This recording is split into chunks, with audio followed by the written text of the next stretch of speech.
What's going on, everyone? Ugh, I am finally at the end stage of my previous sickness. So, getting that out the way, let's pick up where we left off with the professor, Professor Hahn, as he talks to us about the ancients and some of their belief systems.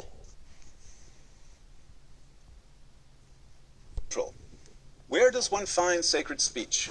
In the sages, that is, in the priests. Knowledge of how to perform sacrifice properly will manifest itself as an exclusively priestly monopoly. Through the sacrifice, they traced the path of speech and found it in the sages. This hymn indicates the importance of speech by comparing its or her personified and seductive power to a wife who reveals her body to her husband. Patriarchy, we note, was not exclusive to the Mediterranean. On the other hand, although priests have a monopoly on this power, not all priests are equal. Some have more knowledge than others. According to verse 8, when the intuitions of the mind are shaped in the heart, when Brahmins perform sacrifices together as friends, some are left behind for lack of knowledge, while others surpass them with the power to praise. Another hymn allows speech to speak in her own voice. Is this merely literary personification, or is speech conceived of as a divine force in her own right?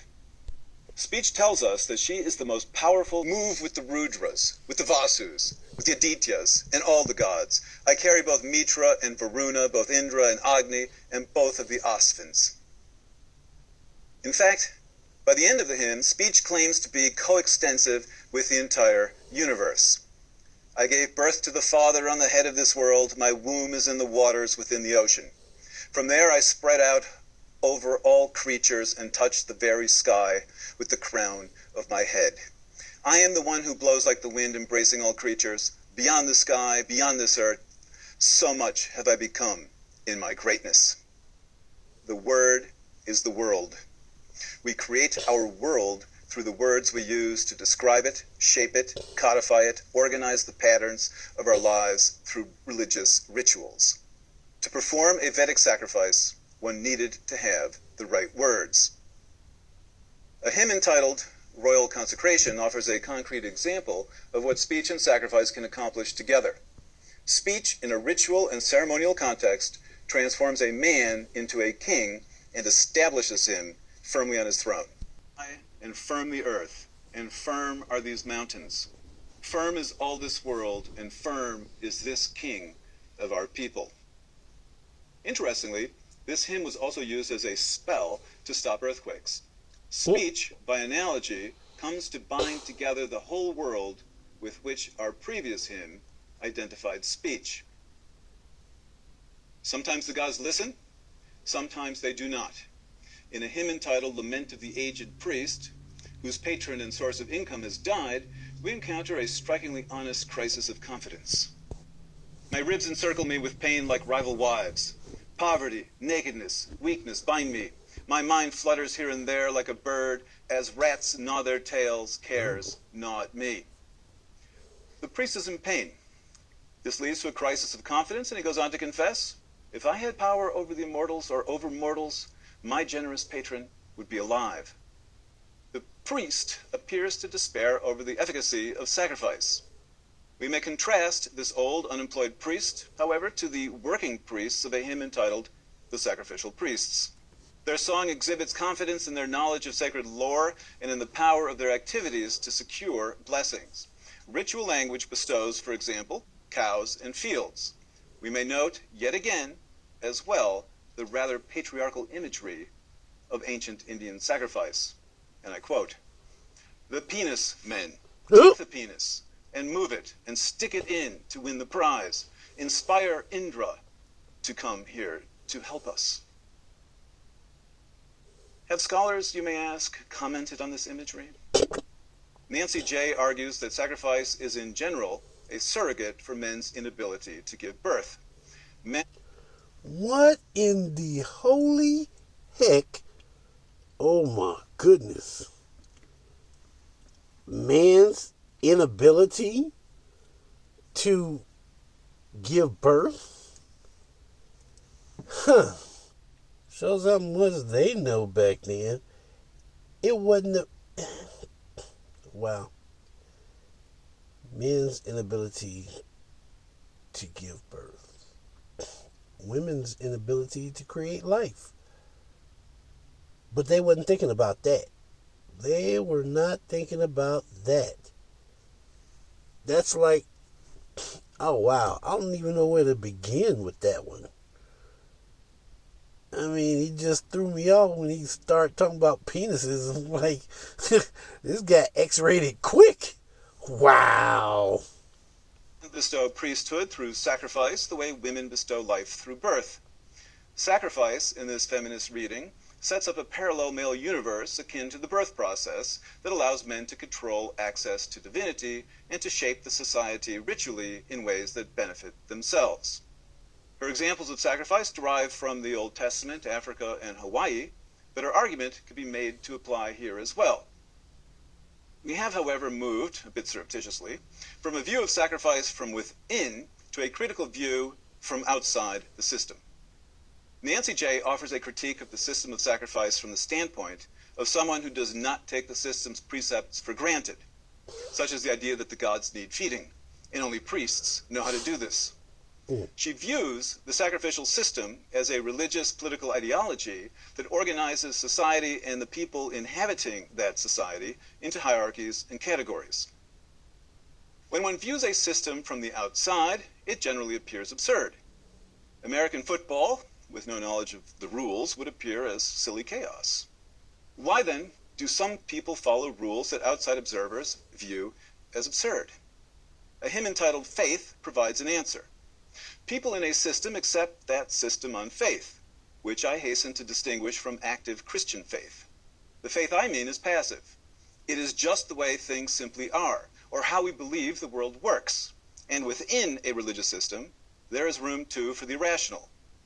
As the early church father Tertullian pointed out, some of the basic doctrines of the Christian faith cannot be reconciled by rational logic, hence his quip, credo quia absurdum, I must believe because it makes no sense.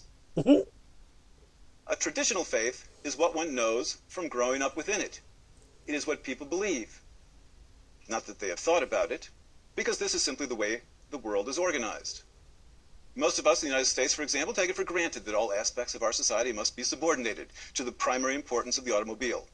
No landscaping, no architectural, no pedestrian, no environmental, no safety, no economic issue will be allowed to interfere with our car culture in any significant way. It is almost impossible to conceive of an alternative to this reality other than very slight variations on the one that meets us every day. For good or ill, and truly I offer no criticisms, I own a car, I merely observe the world around me. There is simply no conceiving our society without cars. I contend that sacrifice in a proper relation to the gods is as crucial to the ancient view of reality as the motorized vehicle is to the everyday reality and even identity of most modern Americans. Let's talk about that. So, excuse me. He's making a comparison between amongst ancient cultures and current cultures. For the most part, I understood that, but there were some parts that kind of threw me off. When he speaks on faith, a social structure is set up, and we grow up learning that social structure. So anything that happens outside of that is like heresy. That's just wild. That could never be. Major transportation back in the day was horse and buggy. Okay, nobody would think that a machine would be capable of transporting you from one point to another. And then, when they did build the machine, it was all the latest rage. Oh, wow, look at that car. Look at that vehicle. Wow, I wish I could drive in one of those. I wish I could ride in one of those. Okay, so decades later, we still have vehicles, but the vehicles are more advanced. Then you get movies and shows that glimpse into the future. Even some cartoons back in the 90s and 2000s were all about what the future would be like. The future of automobiles, the future of the house of the future. Things like that. But once you set the ground rules, I hope I'm not losing anybody. Once you set the ground rules for a social construct, anything outside of that is not accepted. You know, if God wanted us to fly, He would have gave us wings. That was something I have always heard growing up. But then people, as I got older and I started to understand, if we are like God, and God is a creator, then anything we want to accomplish, we have to create. God didn't give us wings. He gave us the ambition to create wings, to create a way to fly, to create a way to swim for long distances, deep depths. So anything out of that, that's not going to work. How many scientists, how many inventors have been told it's not going to work? Just because you didn't think of it, it's not going to work?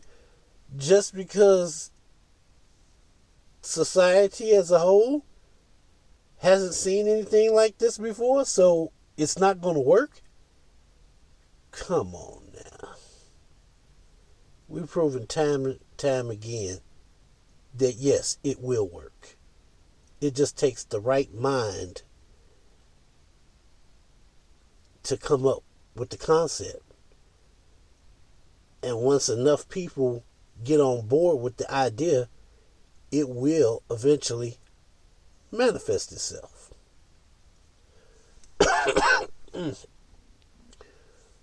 Well, good people, I'm not going to push myself today, but we will definitely pick this up next episode. And, oh wow, that still is going through my head about what he said about the body parts and anyway, you guys stay safe, be blessed, and I'll talk to you later.